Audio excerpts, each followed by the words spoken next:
Science is in an interesting period right now. It's actually got to a stage where it's moving at a truly incredible rate. I mean, never before do I remember day-to-day discoveries.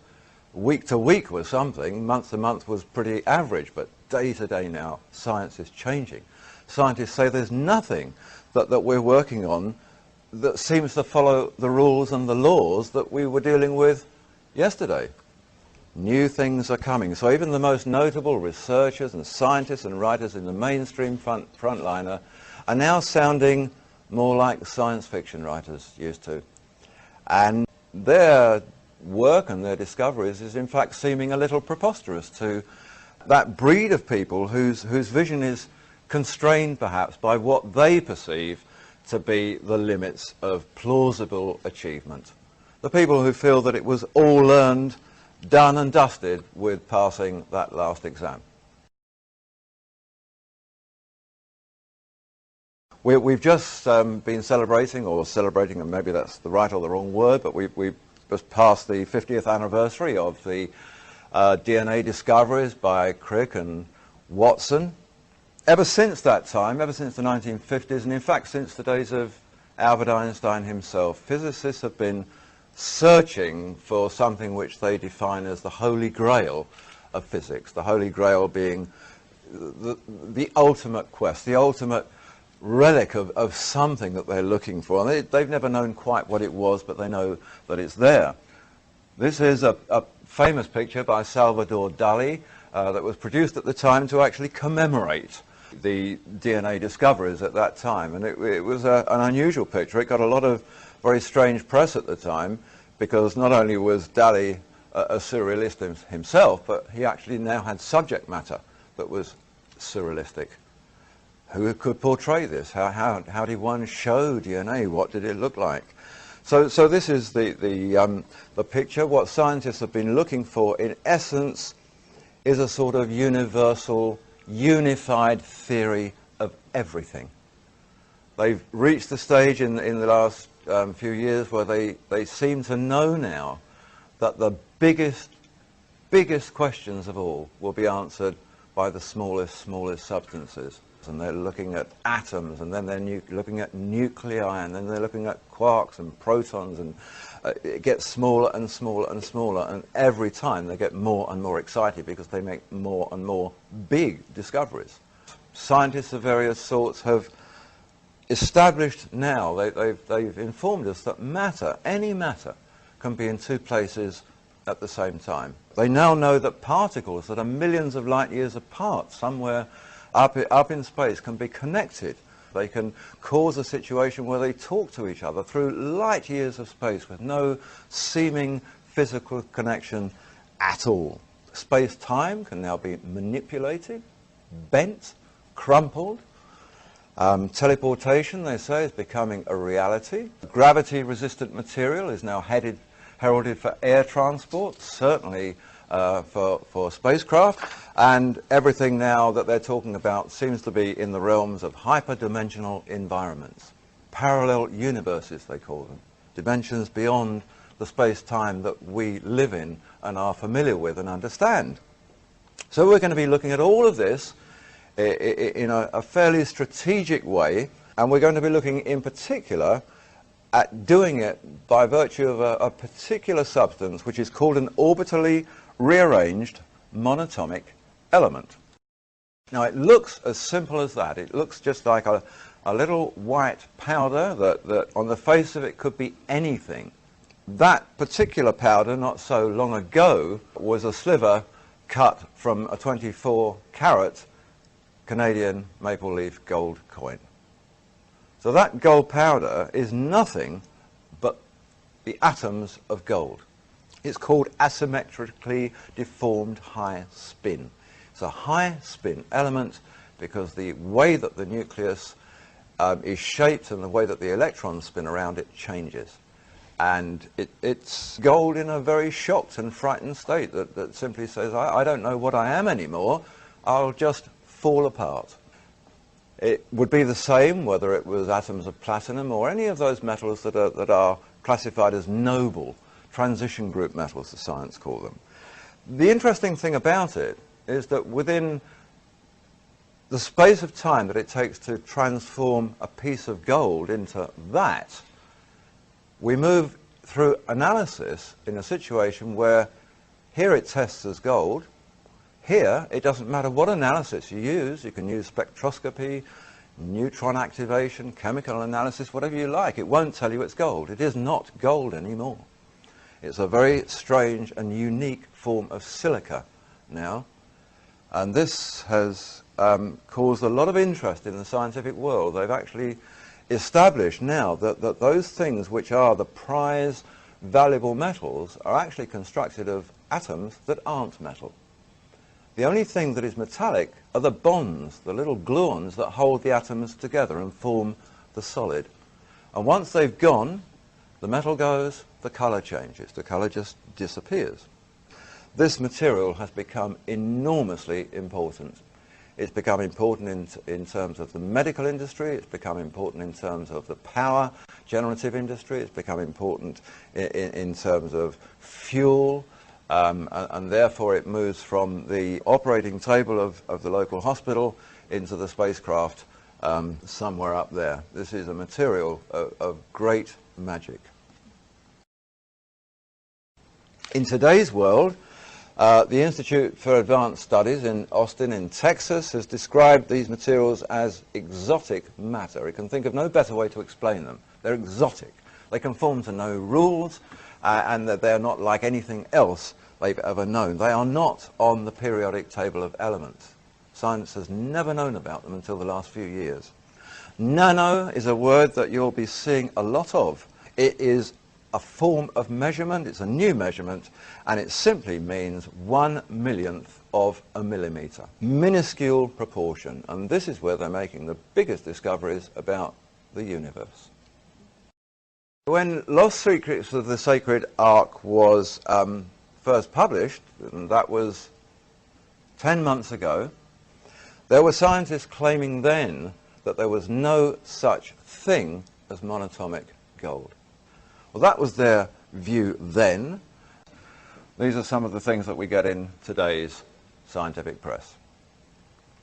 There is masses of this information, all about monatomic gold, about nanowires made from monatomic elements, and about their uses in various forms of technology, how important they are, how they can communicate with each other, how they resonate with DNA, how they will contain and attract energy.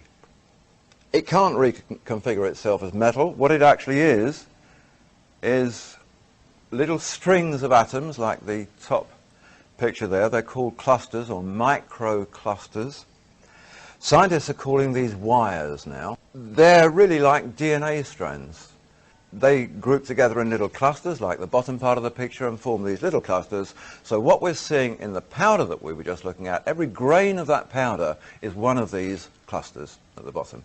Little groupings of single atoms just hooked together, but not by anything metallic. The reason that these scientists hadn't heard about it a few months ago was that they weren't the scientists that were working on it. Scientists now are incredibly busy, busier than they've ever been before. They are so wrapped up in what they're doing and their new daily discoveries that the physicist in this room here wouldn't have a clue what the chemist is doing in his room down the corridor. Neither of them would know what the botanist is doing in the office across the road. So when these things come to them from other areas, they're surprised. It's new to them. The silly thing is that it doesn't take a lot to understand that whatever you're researching now in any of these fields, you have to keep abreast of what's going on in the other. And I make the point very often that even a little leaping insect, which is biology, knows that it's got to jump, which is physics, to feed, chemistry on another planet, which is botany. So, you know, even the insect knows that the link between the sciences is very important. They are now developing machines on a tiny, tiny, tiniest of scales. This one here, this is an ant. If you can imagine the size of an ant, just think about how small an ant is and whether you've ever even seen an ant's mandibles. Well, this guy, he's carrying a computer in his mandibles. This is astonishing stuff. This photograph was taken at Huddersfield University in England. That computer is far more powerful as a device than anything that you've ever used. And that picture was taken 3 years ago. They are now 100 times more powerful and 10 times smaller than that. To put these into perspective, when Cornell announced their latest one some months ago, this was the scenario that was given to us, just to put their power into perspective. In 1993, 10 years ago, Intel's most powerful microprocessor had 3.1 million transistors on a single chip. Today, their equivalent best has 40 million transistors on a chip. So in 10 years, they've moved from 3 million to 40 million. These things, these kind of devices, multiply that by 100, even now, to an astonishing 4,000 million transistors on a single silicon chip. And it is all so small that they do this on something 1,000,000 times thinner than a human hair. It's that small. Computers that you can bunch up and fit within the full stop at the end of a sentence. The amazing thing about these monatomic elements is that they're not actually a new discovery. We seem to have caught up with them again, but we seem to know about them a long, long time ago. We can go back to some very ancient texts. We can go back to Egypt. We can go back to Mesopotamia. We can go back even to the Bible itself and find lots and lots of ancient references to magical powders which actually seem to do all of the things that scientists are now telling us that these are capable of. It called these powders, which were associated gold in Mesopotamia, they were called shamana. In Egypt, they were called mufkut. So they had all these strange names.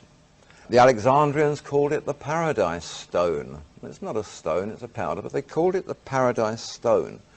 And in all cases, whether it was shamana, mufkut, paradise stone, or whatever, they all said this is a mysterious powder of projection.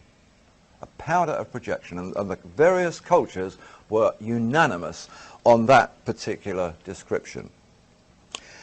They said it has powers of levitation, powers of transmutation, of teleportation. It seemed to be a vehicle by which they would communicate with gods. It was something to do with the afterlife of the Egyptian pharaohs. And they also said it was a key to active longevity. Because of this, people were able to live a long time, particularly those whose life it was part of, the high priests, the kings, the pharaohs. The Egyptian pyramid texts, they talk about the material. It's called mufkut. The pyramid texts come from the 5th dynasty tomb at Saqqara of King Unas. Here is described something called the field of mufkuts. And this is interesting because this moves into modern science again. The field of mufkuts.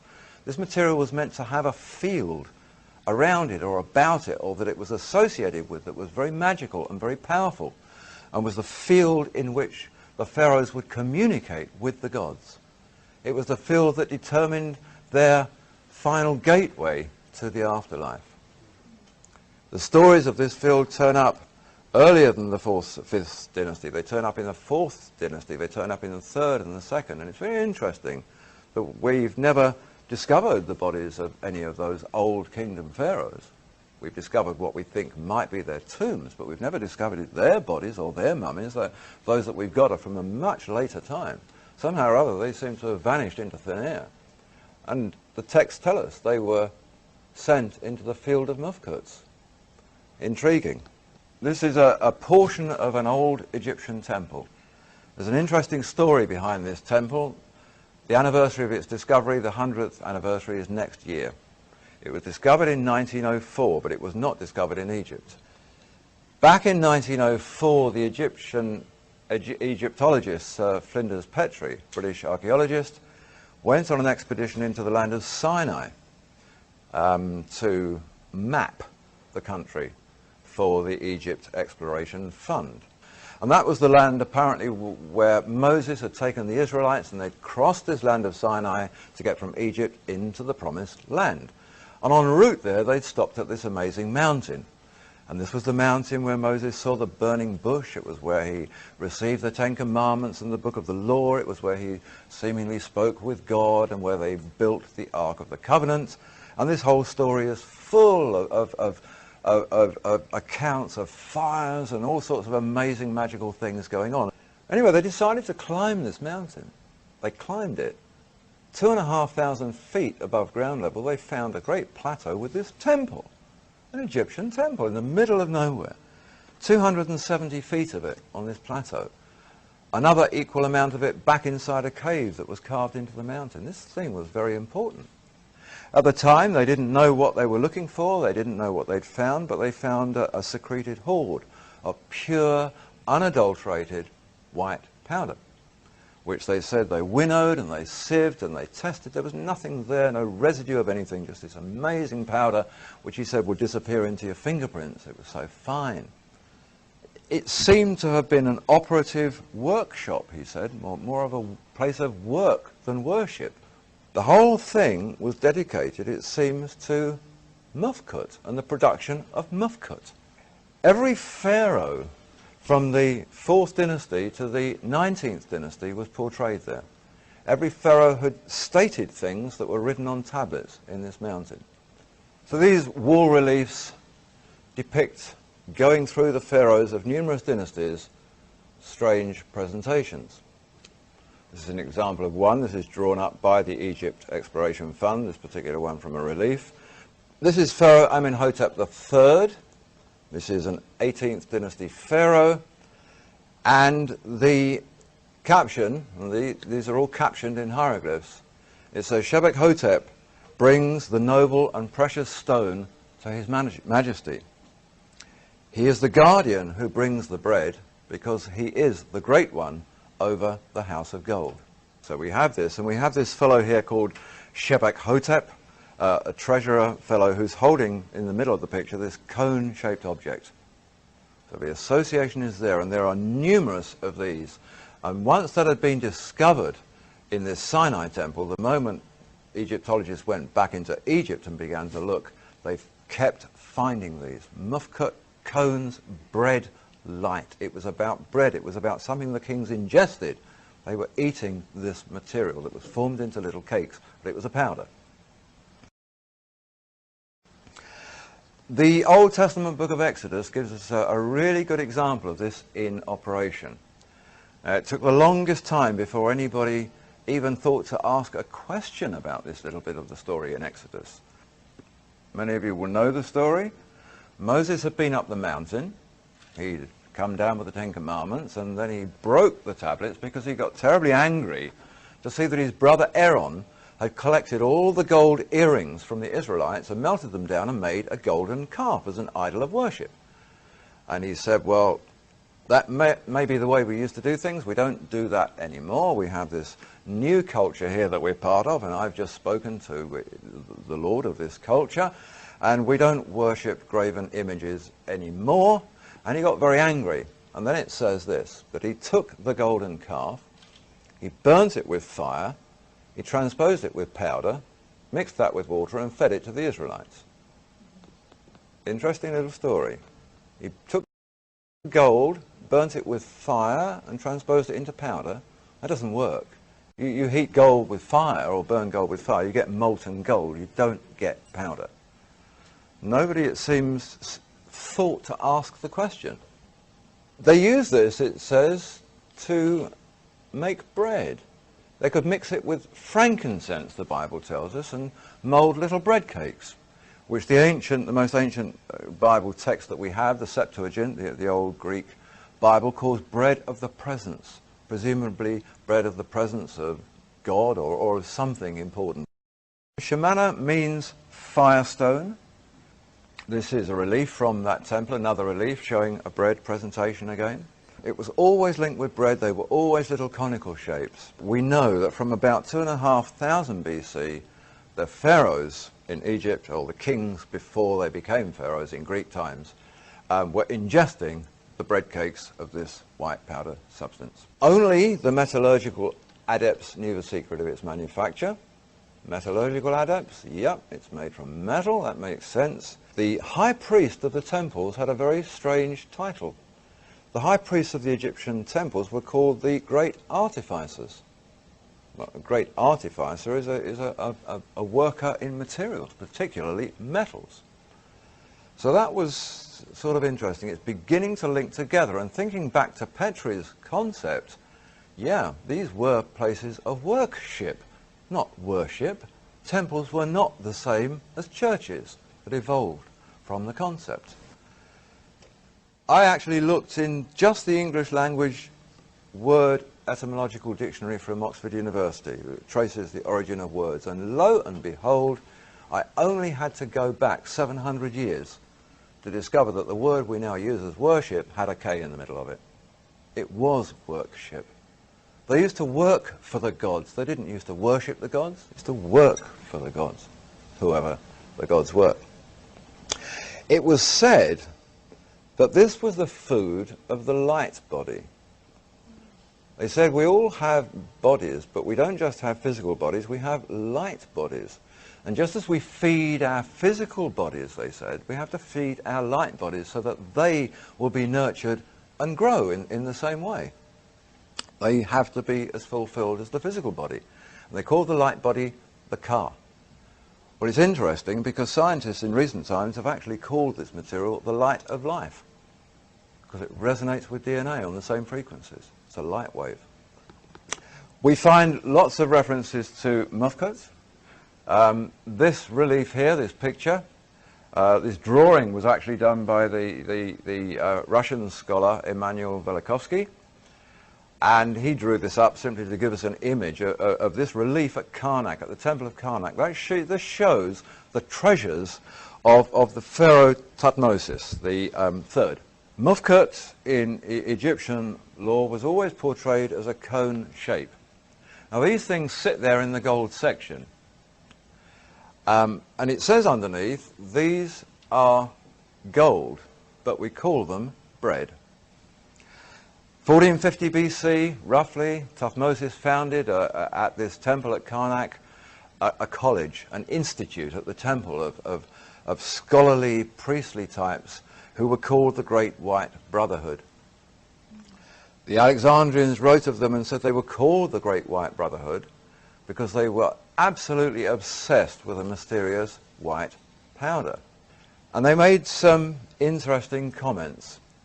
They said that they call it the Paradise Stone, and it has unique qualities in as much as that it can weigh far more than its own original quantity of gold. But even a feather can tip the scales against it. So it can be a lot heavier than the gold it came from, or it can be lighter than a feather. This stuff has the ability to change its weight very, very dramatically. It's always, in the old text, associated with light, with enlightenment, with illumination of some sort. It's a light illumination that seems to have to do with the acquisition of knowledge and wisdom, that sort of illumination and enlightenment. They're activating bits of our system now with this material that never seemed to have any purpose before. Why do we only use a fraction of our brain power? Why don't we use the rest? Well, it's there to be used if we knew what to do with it. We need the trigger. We need the unlocking device.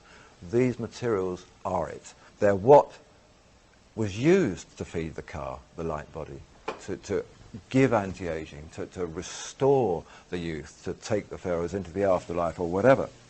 There's an institute in Switzerland called the Alpha Learning Institute. The chief research director there is a fellow called Sean Adam. Sean Adam for 10 years has been the world's memory and speed reading champion. He can read a 300 book in 24 minutes. He reads at a speed of 3,850 words a minute. Not only can he do all of that, he remembers it all, and he can be tested on anything. He's also got He's joint holder of the 6th highest IQ ever recorded. So this guy has been running with others this research institute for the longest time, which is linked up to government and corporate institutions, and they specialize in learning difficulties, in behavioral patterns and behavioral difficulties, anything that might be linked to behavioral science, along to finding cures for dyslexia, ADHD, learning deficiencies, things of that sort. And they're the primary institute in the world for fronting these things. Well, from October 2002 until January 2003, as a little 3 to 4 month period there, they decided to test monatomic elements. 10 volunteers, 5 male, 5 female, average age somewhere between 17 and 52, and they were fed simply orally with these materials, with monatomic elements, these powders, regularly and irregularly, just to test the reaction. Well, the results were, in their words, staggering. Sean Adam, he wrote, "What we are seeing here is really quite amazing. The tests show it to be highly effective. The effect is immediate and cumulative." What they do here is to work on brainwave patterns, and they try to synchronize these things, and they found that this material could do it. The theory and the logic behind it is that the better balancing between left and right brain produces, and these are their words, a greater intelligence, enhanced creativity, improved mind-body coordination, more agility and less stress. Well, okay, that makes sense. If we're operating as we should be, that's what we should have. But we're none of us really operating as we should be. We're operating with all of this left brain thing going and not too much of the right. Well, here are the charts here. These are just average charts. There are hundreds and hundreds of these. They took everybody's brainwave scans as they were going along. Now, the top chart shows a normal starting base, where in effect, and this would be any one of us at any moment in time, the brainwaves coming off the left side were far outweighing those, the red ones, on the right-hand side of the brain. The effects, they say, is immediate and cumulative. At the bottom is the first immediate effect. What happens is that the left has now contracted back to meet the right, and the right's grown just a little bit, but they've absolutely synchronized. The left and the right brain of this person, and this is the immediate effect, has now begun. And then they say it's cumulative, because what then happens is that it all grows to where the blue one was at the beginning. Quite extraordinary. Our research clearly shows that the left-right brain imbalances predominate in many mental behavioral dysfunctions, such as dyslexia and ADHD. It is our professional opinion that the monatomic products would be of tremendous benefit in any of these conditions. It is the most obvious answer as a healthy alternative to chemicals that have harmful side effects. So that, Sean Adam, the director, adds, if I were going to take an exam, mental or physical, I would take monatomic elements immediately beforehand. The worst that could happen is that there would be a little improvement. There could be a lot. What about somebody who's permanently doing this, getting those into balance and growing with it? This is exactly what the old texts told us that these things would do. They made them into bread cakes. They fed them to the priests. They fed them to the pharaohs. It gave them longevity. It gave them extra creativity. It enhanced their perception. It enhanced their intuition. It enhanced their awareness. All the qualities of leadership came from the mufkat, from the shamana, from these golden cakes that they called bread.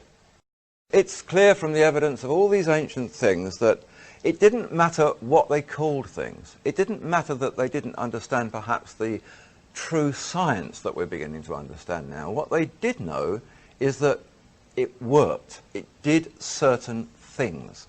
And they told us about that. So even if they didn't understand it, they presented things as sort of communicating with gods and priests who were able to disappear before their very eyes and things. But these are all things that this enables to be done now. In Greek mythology, it was the one substance that sat right at the very heart of the golden fleece legend. It was what the quest was all about, the secrets of manufacture of this material. It's linked up with the Ark of the Covenant, that famous golden coffer that Moses had built at the mountain in Sinai, and took to Jerusalem, where the temple was constructed to house it. So this most valuable artifact, the Ark of the Covenant, was entirely tied up with this science in some way, as we shall see. Mysterious processes concerning gold and things automatically ring alchemy bells. Pictures of wonderful wizened old chaps in medieval times with all sorts of potions and fires and things burning away, all trying to perfect this thing called the Philosopher's Stone, which Harry Potter has reminded us of yet again. It was in the middle 1600s, 1660, that Britain's Royal Society was founded and established and chartered by King Charles II, and it was that establishment of that society that embodied and led to the great discoveries of people like Christopher Wren, of Edmund Halley, of Isaac Newton, Robert Boyle, and all of these tremendous characters that emerged in the 1660s and 70s to make scientific discoveries that had never been made before. And most of those were made on the back of the fact that they were pursuing alchemy. They were searching for the Philosopher's Stone, and during the course of it they made lots of other discoveries. Just like today in space research we get for our households all sorts of other wonderful spin-offs. The discoveries of things like gravity and whatever were spin-offs from looking for the Philosopher's Stone. There was one particular fellow classified today as an alchemist, although he was simply called a philosopher at the time. He was truly revered as a great master by the Newtons and others of the day. This fellow was called Irenaeus Philalathus. And for Irenaeus Philalathus was reckoned to be the ultimate master in that period. And Philalathus had got a little bit fed up with the church propaganda about the Philosopher's Stone being some silly device to turn base elements into gold and whatever, and he thought he'd publish material and put the record straight in the public domain. So in 1667 in Amsterdam he had a work published called Secrets Revealed. And in this he discussed the Philosopher's Stone, its nature, its qualities, what they knew about it. But most important, he made this point. Our stone is nothing but gold. Our stone is nothing but gold. It's gold digested to the highest degree of purity and subtle fixation. We call it a stone only because of its fixed nature, because it resists the action of fire as successfully as any stone. In species, it's more pure than any gold that it comes from, but its appearance is that of a very fine white powder.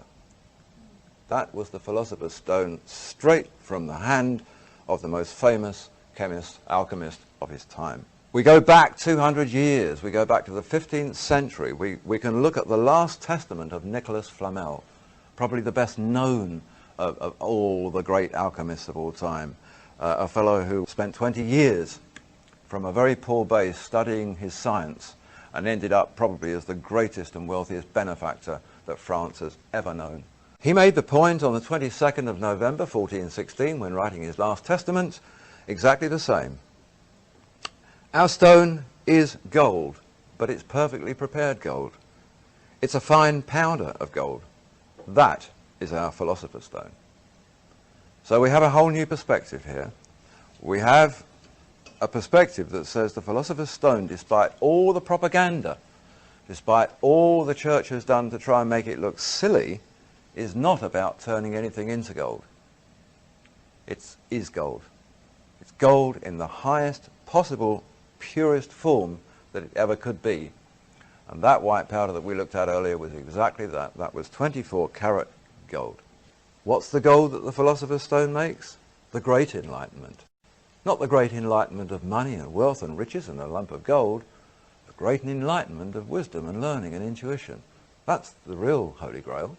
That's the true enlightenment. We can leap forward in time now and see how these old stories match up with what's been going on. And it begins right here in the United States. It begins in 1976, and it begins in Phoenix, Arizona. A very, very apt place, actually, because the word Phoenix was Old Phoenician and it means red gold. It all began with a farmer, a cotton farmer, a third-generation cotton farmer just outside Phoenix called David Hudson. This is a picture of David Hudson as he was about 5 years ago. He's your average American farmer. He wasn't a physicist, he wasn't a scientist, he was nothing. He certainly wasn't an alchemist. He was destined to become all of them. His father had been Commissioner of Agriculture for the state of Arizona. They were farming about 70,000 acres in the Yuma Valley there, and they were growing cotton of very, very high grade. But they had a problem with their soil. Big problem with the soil. The soil was enormously alkaline. In fact, it's a strange soil there. There's no topsoil in it. There's no real nutrient as such that's apparent. It's just eroded rock dust. That's all it is. Very strange material. Its surface becomes very black and very crunchy, to the point where at the end of a growing season, once the crop's been picked, over the ensuing months, this stuff gets so hard that it will not be penetrated by water. Now, it's not an area where it rains a lot, but their irrigation trucks were having no use with it. And this had gone on for generations. And David thought, well, it's about time to have a look at this and to try and work out what this stuff is, because it means that we have to work in rotation, and we can only plant our crops in that field every 3 years. What they did to start with was that they take this substance, and they could see that it was a combination substance, some of which was just nasty black stuff, but within it there were these white elements that really seemed to show up within it, and they wanted to know what they were, because this seemed to be the thing that was the problem. So they took it into the lab, they cleaned it all up, they actually got this stuff out of the black material into a precipitate, and what they then had to do was to dry that out so that they could test it. Well, the strangest thing was happening. They decided the best way to dry it was simply to take the filter papers and put them out in the sunshine, just to put them outside. The moment they did that, it exploded.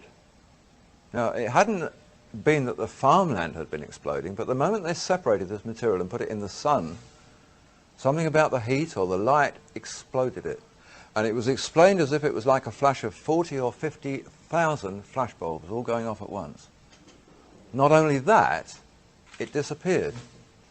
They thought, well, that's really strange. You know, is this an implosion or an explosion? What's going on here? It's like a great blast of this light. So they took an unsharpened pencil and just stood it on end in the sample, in the filter paper. Just stood it there. Bang, white light, it's gone. The pencil's still there. It hasn't blown over. It's not been affected by this. There's no blast.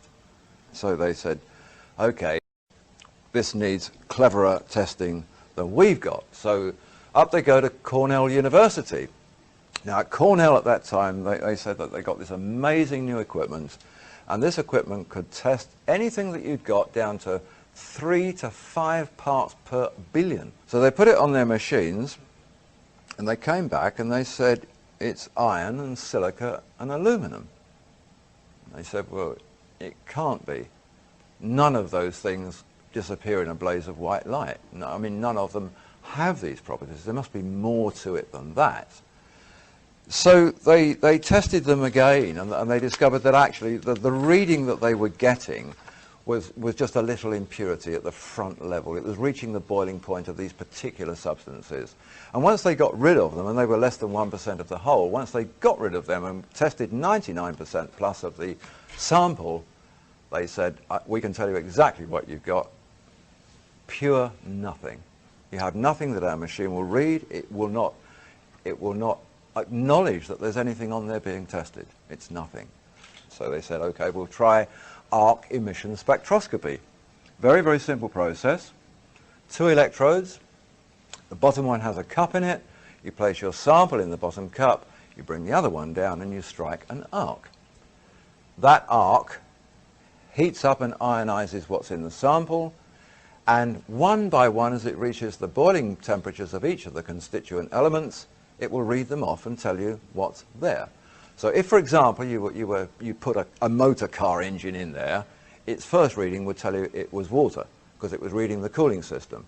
When the water had all boiled away, it would then tell you it was metal. So that's the way it works.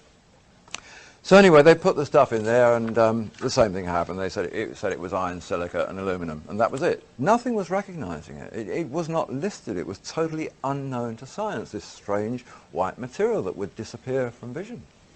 Well, then the Russians came along. The Soviet Academy of Sciences. We're now into the 1980s, well into the 1980s, and the Russians said, we've been telling you guys in the West for the longest time, you really haven't got much of a clue when it comes to analysing materials. Your electrodes burn away before you can reach the boiling temperature of some of your materials. Carbon has a lower boiling temperature. These electrodes are made of carbon. They're burning away before whatever it is has heated up enough. So it's not reading it. Russians said you need to burn this in an arc for 300 seconds, not 15, which was common in the West. 300, 5 minutes. So they go back to base and they put the material in, and it begins. Within 15 seconds, iron, silica, aluminum. They all expected that, and then it's nothing. But the arc now is carrying on burning, whereas the Western style one stopped. And suddenly, at 70 seconds, it says it's palladium. After palladium reads platinum. After that, as the various boiling temperatures were reached, came ruthenium, rhodium, iridium, and at 220 seconds, osmium. Every one of the platinum group metals was in this substance. It was them. It just wasn't showing up at them as them in a metallic way. And in fact, when they worked out the content of these soil samples, it was discovered that per ounces of substance per ton of soil, they had 7,500 times more platinum in every ton of their soil than they were getting from every ton in the best platinum mine in South Africa. But it wasn't metal. You couldn't make jewelry with it. Suddenly Hudson discovered that General Electric up in Massachusetts were looking at a new sort of fuel cell technology. And he said, look, I've got this stuff here, and it says in your literature that you're using rhodium and iridium and these platinum group metals for fuel cells. Your reports say that you're experiencing very strange phenomenon. You're experiencing blazing white lights and explosions and disappearing tricks and things. And they said, yeah. And he said, well, I've got some stuff that does that. And they said, yeah, don't worry about the white light explosions. We know all about those. Don't worry about the disappearing tricks. We know all about those. And he said, great, tell me all about them. And they said, no, I mean, we don't understand them. We just know about them. We know that it happens, and that's where we're leaving it. You know, it happens. We don't want to understand it. We want to make fuel cells. Well, David wanted to understand it. It was then decided that since this stuff was going to be proven as a kind of material that could be used in fuel cells, they said you ought to get down to the patent office and lodge a patent on this. You know, you need to lodge it because somebody else could discover it and stop you from working with it. So that's what he did. And there's a portion in the application where you have to do tests with weights and measures. Well, the funny thing about this material was that they'd noticed that its weight was fluctuating. So he said, well, like when? You know, at what stage do we weigh it? They said, well, you're just going to have to keep heating it and cooling it and heating it and cooling it and seeing what the mean weight is.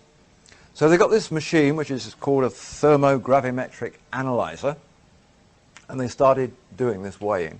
Well, it was actually quite remarkable. They managed to get readings during heating that took it to a weight of less than 0. They managed to get readings during cooling that took it to anything up to 700 times its original weight. Think of the Alexandrian Paradise Stone. These powders will outweigh the original quantity of gold. They can also be lighter than a feather. That was exactly what it was doing. But during the process, there was one particular moment in time where the weight fell very quickly and very dramatically at that moment, and it fell by 44% suddenly. But what they noticed was something really odd, because the less than 0 weight that they were getting didn't make a lot of sense. It was sitting there in a pan in the lab on effectively weighing equipment. The pan itself weighs something. You have to compensate for it before you put the other material in it. But what they discovered was that it was reading all of these zero weights, below zero, but they thought, well, what about the pan? That should weigh something. So they tipped the material out and put the pan back, and it suddenly weighed more without the material in it than it did when it was in it. This stuff was not only levitating, it was carrying the pan with it. And they learned that this stuff has the power to give levitational qualities to its host. So they carried on and they thought, well, we've got to do these other things for the application. We've got to see if it's conductive. That was the next test they had to do. So they put wires and electrodes into it, attached them to a voltmeter, turned on the power, nothing. And then they thought, well, it's got to be a conductor of some sort, because if it's capable of holding energy, you know, how are General Electric doing it? You know, it has to be conductive. Anyway, it turned out that it was a superconductor rather than a conductor. Superconductors are very, very strange animals. They don't need contacts to convey to each other. They convey to each other through resonant frequencies, through lights. The interesting thing is that if you transmit electricity from A to B with a wire, you always get some dispersion. You always lose some energy. With this, you lose nothing. 100% can go from there to there, no contact in between, 100% stays. It works so differently because it doesn't allow voltage potential to exist within itself. Neither does it allow any magnetic field to exist within itself. It's totally null. It doesn't react to North Pole, South Pole.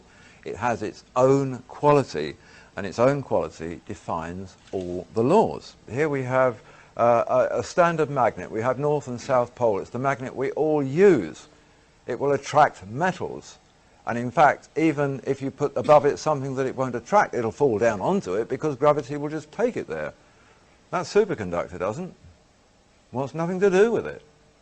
Won't be attracted by it, won't particularly be repelled by it, but it's just placed there above it and it'll just stay wherever it's put. We know that its anti-gravity properties can be translated to its host. We know that the scale of that doesn't seem to matter. It's macrocosm, microcosm, big, small, has nothing to do with these superconductors. So in as much as that tons of it were discovered at this Egyptian temple, dating back to the 4th dynasty at the time they were building the pyramids, and we know that this stuff was very capable of transferring its weightlessness to the pan in the lab or whatever else one might associate it with, it would be equally as capable of helping them move the most enormous stones to build pyramids, which incidentally the stones themselves contain. You don't even have to get them from outside. Sandstones and limestones contain these elements in a natural form. And it's very interesting to think now that of all of the ways that they thought perhaps these stones were moved, none of them have ever worked in experiment or trial. This does. So they discovered that this stuff would levitate, they discovered it would disappear, they didn't quite know why or where it went to, and they knew that it was important for energy. They knew that if it was a superconductor, it could attract energy, it could store energy, and it could distribute energy. Yeah, fuel cell, that's what we're looking at here. The old stories of the powder and the Ark of the Covenant began to ring bells here about this potential that they had the ability with the use of this material to store and distribute enormous quantities of energy. Light waves, that's what it works through. It's been discovered now, and in fact just during the last few weeks it's been discovered that even the particles that we're looking at, which are these monatomic gold clusters, when you get down to their atoms, even the atoms now aren't solid. They are not physical property, they are a gaseous substance. So it's no wonder they will levitate and whatever. You know, there's nothing to them. But cooling will make them heavy. Two superconductors can be linked together. You can trigger one in, down here in LA, and you can decide to send electricity to Chicago. All you have to do is the resonance frequency, the two of them together, just to get them in tune, like a couple of tuning forks or whatever.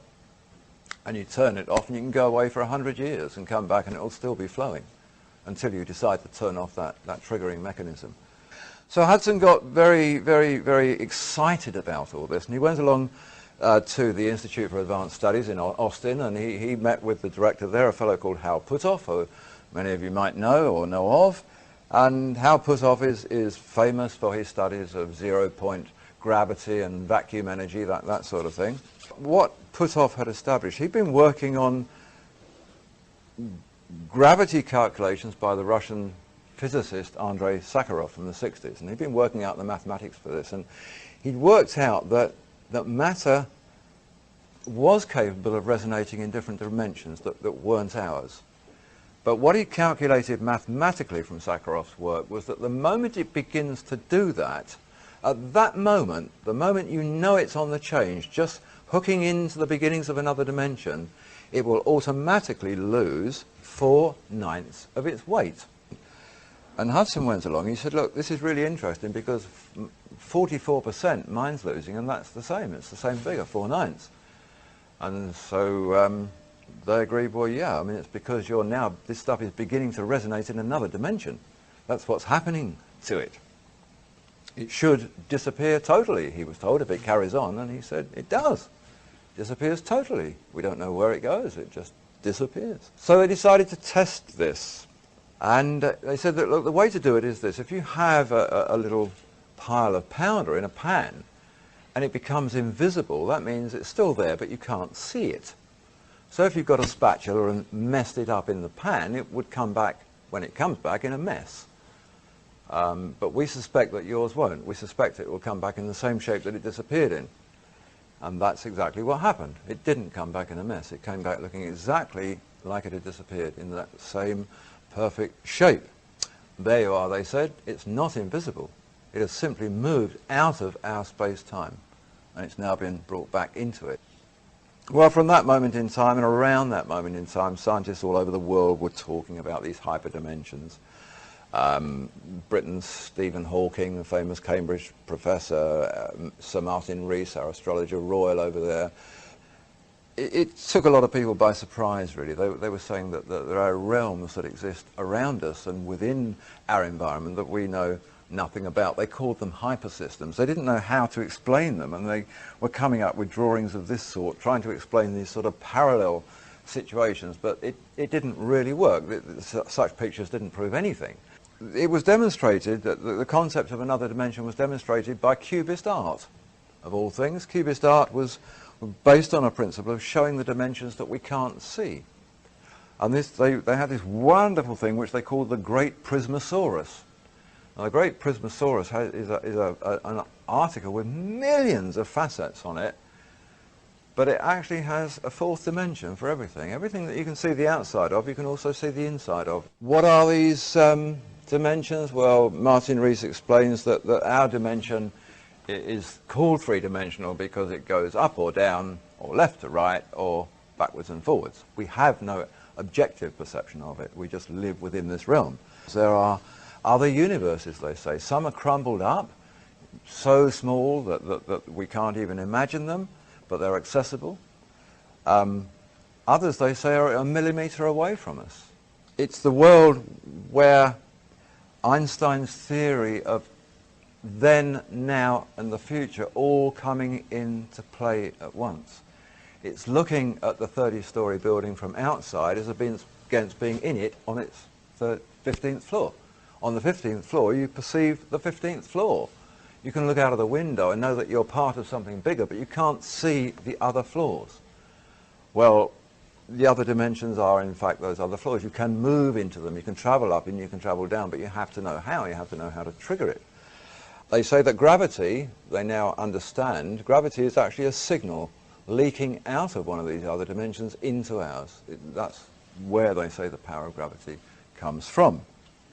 So we're in this bubble, they say. Our whole universe is a bubble wrapped inside other bubbles that are wrapped inside other bubbles. People like NASA come on the scene and they say, yeah, well, it will be very easy. You know, we can move things between dimensions.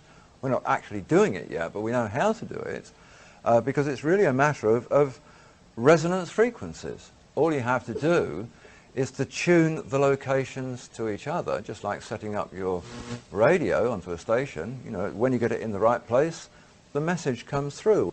Treat it like tuning forks. Set up the vibrations between them. That way we can send anything we want, they say. We can send pictures, we can send text, we can send physical matter. What we've seen over the past 6 or 7 years now is an increasing awareness in the science press of the DNA links with these materials and how important they're becoming. They've talked about how they can be used to re-coordinate the uncontrolled division of body cells. This particular article here from Scientific American, the way it reads is this, that they place these elements at the end of the strands.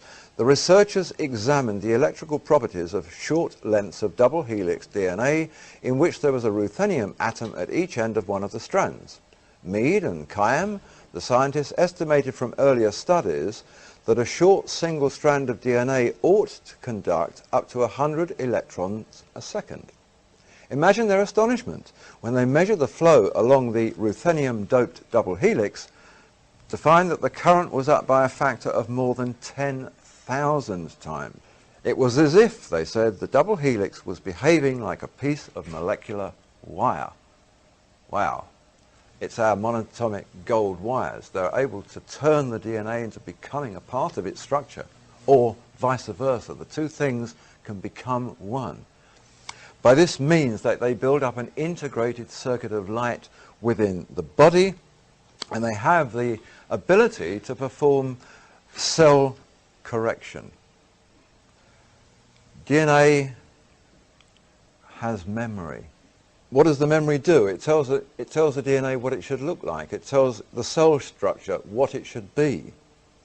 What is cancer then? Cancer is malformed or deformed cellular structure. That's all it is. It might be horrific, but it's basically very simple. It's DNA in a muddle. How do you correct it? You make it 10,000 times more intelligent, and the DNA says to itself, I shouldn't be like this. I'm supposed to be like this. And it changes. It will reconfigure itself correctly in accordance with the way it should be. This is cancer treatment that involves no surgery. It involves no drugs. It involves no radiation. It leaves the immune system intact. And suddenly the light of life has become a truly life-giving substance. None of it is about being anti-cancer. This is the interesting thing. And AIDS and all of these types of disease, it's not anti-anything. It's pro-life. And the thing that has amazed doctors is that you can actually cure cancers by thinking about preserving life. Everything that they've done up to date has been the opposite. It's about killing cancer. And in doing that, you're destroying DNA, you're destroying body tissue, you're destroying cellular structure, you're affecting their immune system. Because the rule was that nobody said you had to have a good quality of life after the cancer had been killed. What they had to do was to kill the cancer. Well, the best cancer cure on that basis is a bullet through the head. That's killed the cancer. Well, now what they're looking at is the potential for not killing the cancer, but for giving the body back the life resonances that it should have had. And now scientists are saying, yeah, the light body. All of this stuff connects together within us in light waves. We now know how to begin to manipulate those light waves. Yes, you can work in a lab and you can attach 2 atoms of gold or ruthenium or whatever to a DNA strand. How the heck do you do that in a live body? We see now that because of this, what they're working on is a very straightforward process that enables them to do exactly that. They can move into body areas with little devices such as this fellow. These are machines, computers more powerful than anything you have on your desk in your office or at home, which are capable of performing these microscopic little bits of surgery, for want of another name. They will place the atoms at the end of DNA strands. They can be devised to do just that. In fact, we could have them all the time so that we never actually got out of whack anyway, because they would see it coming and correct it. Monatomic elements have anti-aging properties, we're told. They correct DNA, they interact with DNA. They are devices which can affect the hormonal structure of the body. This is a really interesting medical area. Each of the original metals seems to have a relationship to one or the other of the glands in our endocrinal system. Gold seems to link up with the pineal gland, for example. Iridium seems to link up with the pituitary gland. These substances, whether ingested or injected or whatever, they can affect and heighten and enhance the hormonal secretions from any of these chosen or selected glands. It's a science which now puts paid to the problems associated with hormone replacement therapy, for example. You know, it's a therapy which is very popular. It works to an extent. It has some funny side effects, but in the end, all they're really doing is dosing human beings up with the hormones from the desiccated glands of dead animals. Well, there's not a lot of point in that. Far better if they can find a way to make more of our own. So why not enhance the pineal gland to produce more melatonin? Why not enhance the pituitary gland to produce more serotonin? So that's the area that they're moving into now, and these materials will do exactly that. In today's world, the Institute for Advanced Studies in Austin in Texas has described these materials as exotic matter. It can think of no better way to explain them. They're exotic. They conform to no rules, and that they're not like anything else they've ever known. They are not on the periodic table of elements. Science has never known about them until the last few years. The Center for Advanced Study in Illinois classifies superconductivity, which is one of their main attributes, as the most remarkable property in the universe. We've got something pretty amazing here. We've got a very ordinary looking white powder which is exotic beyond any comparison and contains abilities which are the most remarkable properties in the universe. And yet it appears like some grains maybe of talcum powder. So we sort of move towards rounding up here. Manipulation of space-time has been something they've been talking about for about the last 5 to 7 years. A fellow here called Miguel Alcubierre. He's a Mexican mathematical scientist involved with the Max Planck Institute in Germany, was working at the time in 1994 for the University of Wales over in Britain.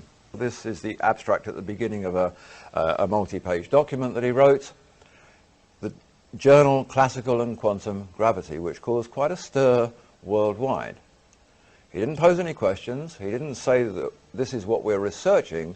He began his article with, "We now know." In fact, the abstract reads, "It is now known that it's possible to modify space-time in a way that allows a spaceship to travel at an arbitrarily large speed by a purely local expansion of the space-time behind the ship and an opposite contraction in front of it. A motion faster than the speed of light, reminiscent of the warp drive of science fiction." Well, we're back to the sort of questions that we have with the DNA and the strands. How do we solve our space travel problems? We know that people's lives can't last long enough to get to the distant stars. We know that our machinery and metals can't. We know that the fuel runs out. We know that these things are inordinate distances away. How do we deal with it? We deal with it laterally, as Alcubierre suggests. We think about it differently. We forget about the spacecraft. What do?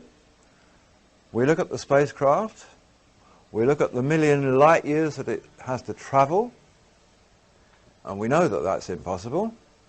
So why don't we just take the million light years and put it behind the spacecraft? Why don't we think about that? Why not move the space-time instead of the craft, so that with zero propulsion and no time having gone by, it can move through a million light years because you've simply screwed that up, tossed it behind it, opened it up again, and it says, it is now possible to modify space-time. Well, yes, it is. He was absolutely correct. It is now possible. This was followed in a series of related articles. American scientist, an article written by the physicist Michael Spear, he showed that this had nothing to do with violating Einstein's theory, the theory that nothing can travel faster than light. it didn't violate that at all, because nothing would be travelling anywhere. It would be staying still. Space-time would be moving.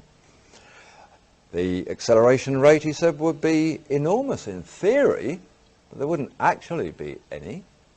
The true acceleration would be zero. Fuel consumption, zero. Time taken, zero. Distance travelled, million light years, maybe. So the question was raised, okay, it's possible, how is it possible? What's the device that makes it possible? And the answer came back loud and clear: exotic matter will be needed to generate distortions of space-time. The next question that went back was, what is exotic matter? Exotic matter, here's the description: it has the curious property of having a negative energy density, unlike normal matter that we're familiar with, that makes up the people and the planets and the stars, which has positive energy density. The necessary exotic device is an operative superconductor. And in fact, the list of what exotic matter is the same list of every attribute that applied from the research tests on monatomic superconductive elements. They're the only substance ever to have been classified as exotic matter. What's needed to generate distortions in space-time? Exotic matter.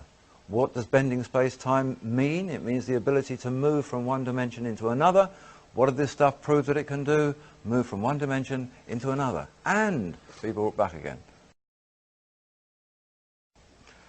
This is NASA's rather unattractive picture of what they call now their warp drive program. Believe it or not, NASA have a warp drive program. They're using Star Trek terminology, and this is their sort of logo picture for it. We have here Hal Puthoff from the Institute of Advanced Study comes back on the scene. He talks about the warp drive program and about the concept of bending space-time and manipulating and distorting it. And his comment is this: the details which provide yet further support for the concept that reduced time interstellar travel, either by advanced extraterrestrial civilizations at present or by ourselves in the future, is not fundamentally constrained by physical principles.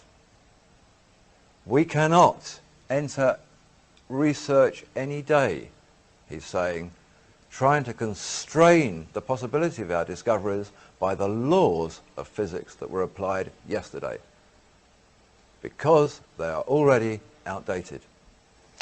It's now been discovered that superconductors are the key to the distance teleportation of matter. This is from the United States Department of Energy.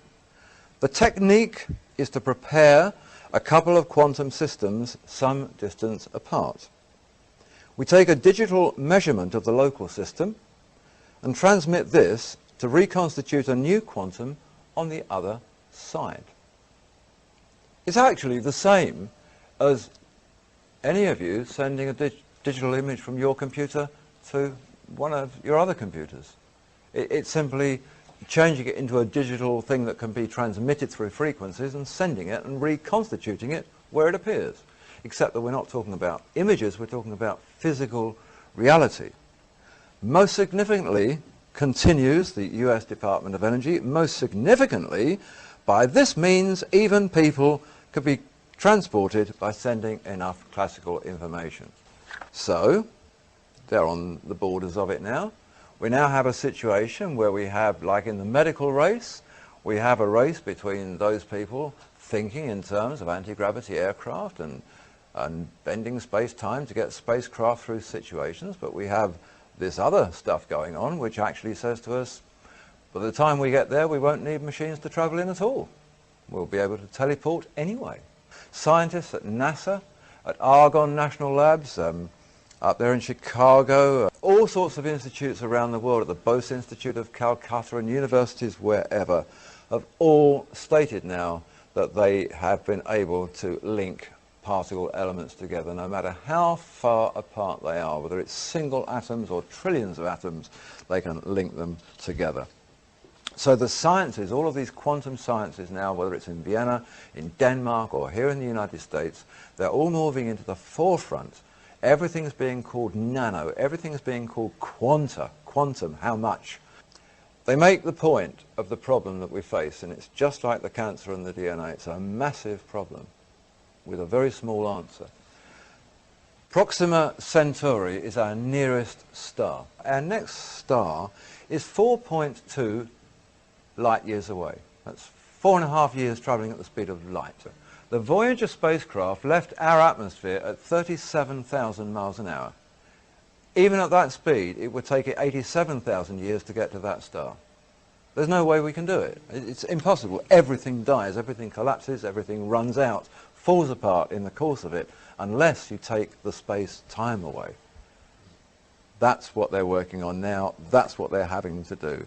Nothing travels faster than light, they say, but we need to travel faster than light in order to make any headway. If travelling faster than light is impossible, the only alternative is to approach the problem from a different perspective. We must learn how to manipulate and distort space-time. The Ohio Aerospace Institute says that all of this is possible now because it's been recognised that space is just like any other matter. It has a form, it has a shape, it can be bent, it can be distorted. And how did they recognise that? Because when the white light explosions occurred, and 44% suddenly disappeared, it was a blaze of light, but light has no weight. So what was happening here? Light has no weight, it simply illuminates space-time. Oh, maybe it's the space-time that weighs 44%. Yes, it was. Space-time has weight. It's physical matter. Among the forms of exotic matter they're now examining with great interest is something called stardust. Microscopic grains from way beyond our environment up there, way beyond the stratosphere, ionosphere, and these grains are found as particles, no more than 6 in every 100,000 other particles of dust up there. It's the oldest substance known to exist. It actually holds the reasoning for why we have life on this planet and how it works and how it originates. What does it test as?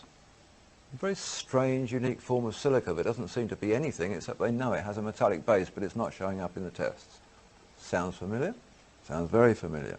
This is a conglomeration of particles within which, somewhere in there, is a stardust particle in this minuscule thing. What they've ascertained and the way that they recognise it is that they say that they have discovered it on Earth. That's how they understand it. They found it in deep seabed sediments. They found it in Arctic ice. They found it in those parts of the Earth which they consider were the first and oldest of what we can get to today. And some of it, strangely enough, in asteroid and very, very ancient meteorite sites, Arizona being very famous in that regard. They say stardust will reveal more than we ever guessed we could know about life on this planet. Stardust is golden. They've used the phrase. They've got this spacecraft up there right now. It's called Stardust. It's hoping to bring back about 100 particles.